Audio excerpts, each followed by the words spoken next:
ეხლა მოვედით დუხაბორების სახლში, ოჯახში გვიმასპინძლებენ, ამიტომ წავედით თქვენს გაჩვენოთ, როგორ ცხოვრობენ დუხაბორები 21 საუკუნეში. ეგრევე, რასაც შეამჩნევთ, ეს არის სახლის ფერი. ანუ დარწმუნებული ვარ, ძალიან არაშეჩვეულები ვართ, რომ ფერი არის თეთრი განსაკუთრებულად და თვითონ ფანჯრები მაგალითად ეხლა ამ შემთხვევაში მწვანე არის, თორე ჩვენ ვნახეთ კიდე ცისფერი და კიდე უფრო ფერადი იყო. დუხაბორების სახლში შესვლისთვის არსებობს ორი წესი, რომელიც ეგრევე მოგთხოვეს, როგორც კი აქ შემოვედით.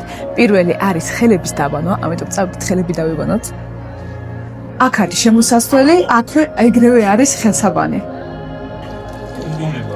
და მეორე უკვე სახლში პირდაპირ შესასვლელი არის საკმაოდ დაბალი.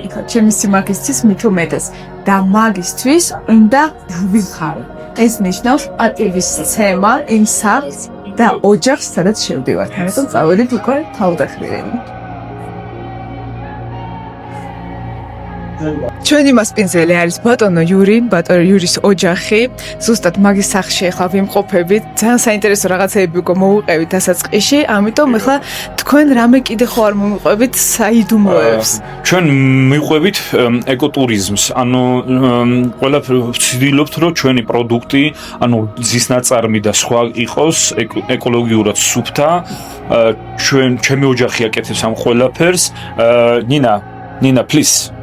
ყველებს ვაკეთებთ რამდენიმე ჯის, არაჟანი, ხაჭო, კარაქი, თაფლი და ყველაფერის რაც მოდის ჩვენთან, ყველაფერი მოყავს ჩვენ და ყველაფერი არის გემრიელი და ეკოლოგიურად სუფთა. ბატონო იური, ეხლა სანამ აქ მოვდიოდით, დავინახეთ, რომ არსად არ არის შეშა. როგორ თვებით ზამთარში და როგორ ამზადებთ საჭმელს, ანუ გაზი გაქვთ თუ როგორ? რა თქმა უნდა, ადრე ყველა თვებოდა და საჭმელს აკეთებდნენ წივაზე. ხო და ეხლა ვისაც რა საშუალება გააჩნია, შეშასაც ყიდულობენ, ნახშირს ყიდულობენ, ზოგიერთი სხვანაირად აწყობს, ანუ თავის სისტემას შეიძლება ელექტროენერგიით ათბობდეს და ასე შემდეგ. კი, ვითარდებით.